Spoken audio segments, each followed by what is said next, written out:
Oh, Mr. Colbert, it is such an honor to pretend that you're actually listening to me. Oh, yeah, I know. I love that about me.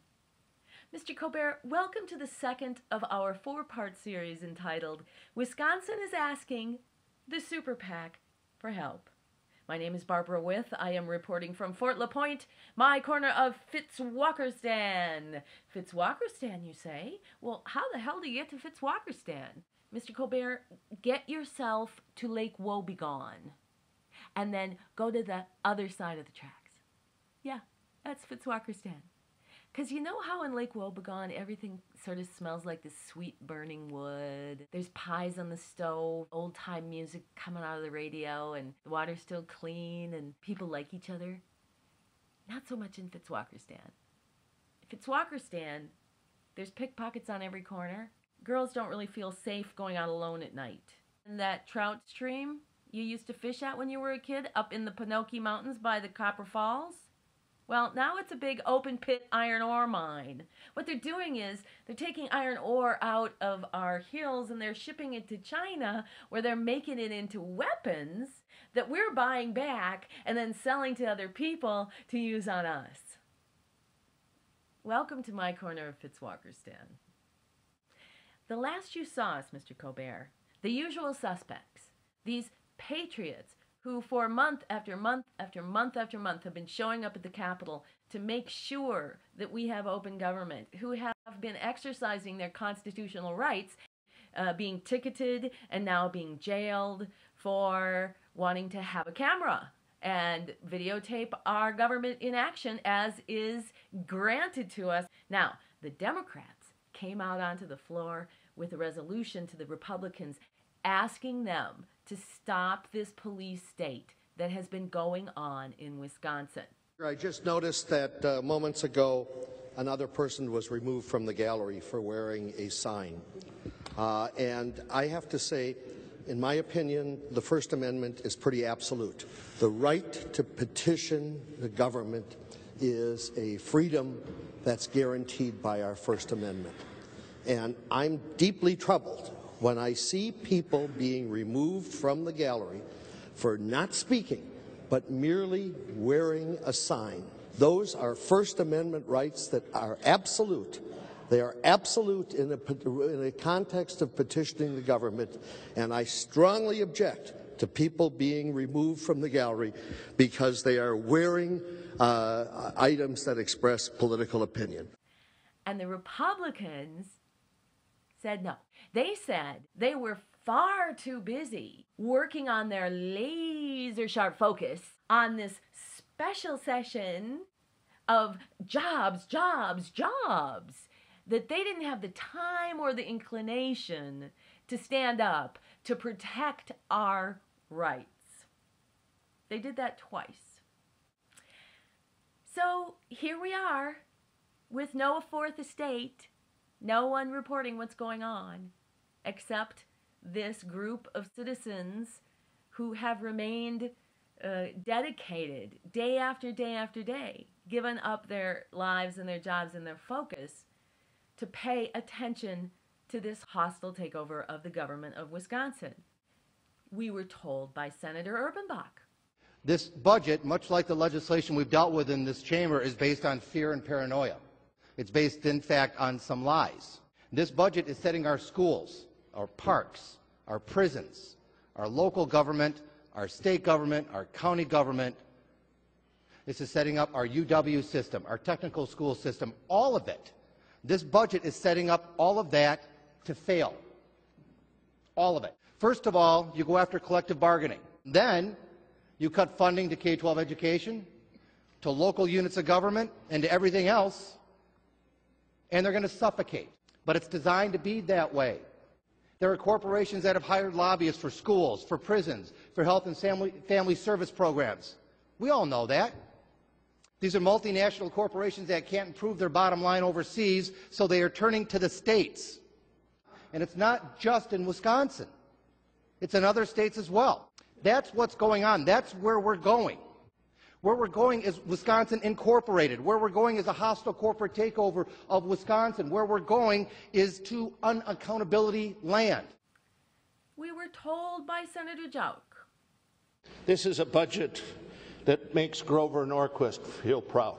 Its intention is to squeeze spending so that there aren't the resources to support public education, to support higher education, to support vocational colleges, to support programs for our elderly and our disabled. The Republicans are gleeful about the fact that they are starving government of the ability to meet the needs of their families. People are frightened in Wisconsin.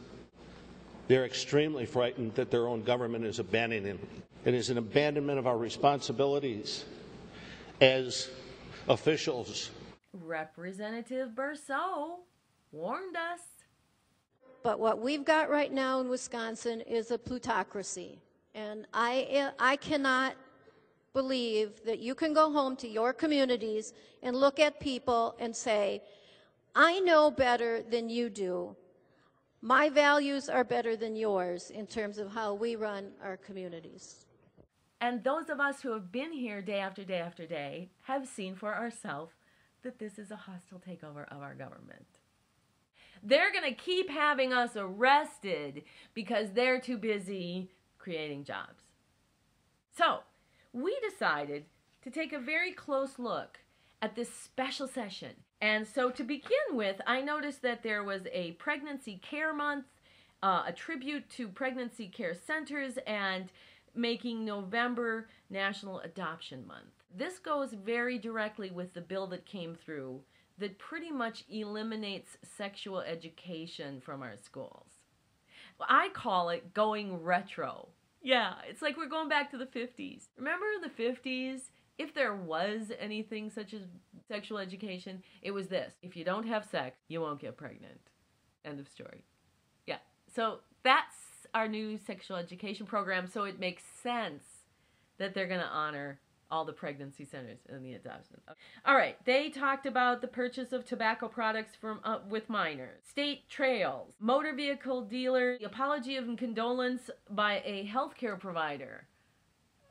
Okay, I'm going to get back to you on that one. The September primary. Well, Mr. Colbert, we're going to save that for part 3, where we're going to cover more extensively the election fraud that's going on in the state. You're going to love that.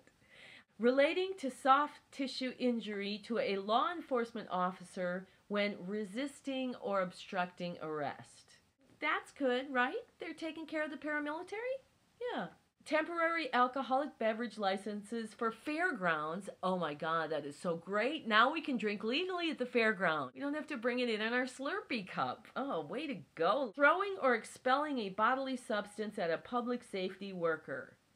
Throwing or I can't, like, if maybe 6 jobs. If I, like, pee on a public safety worker.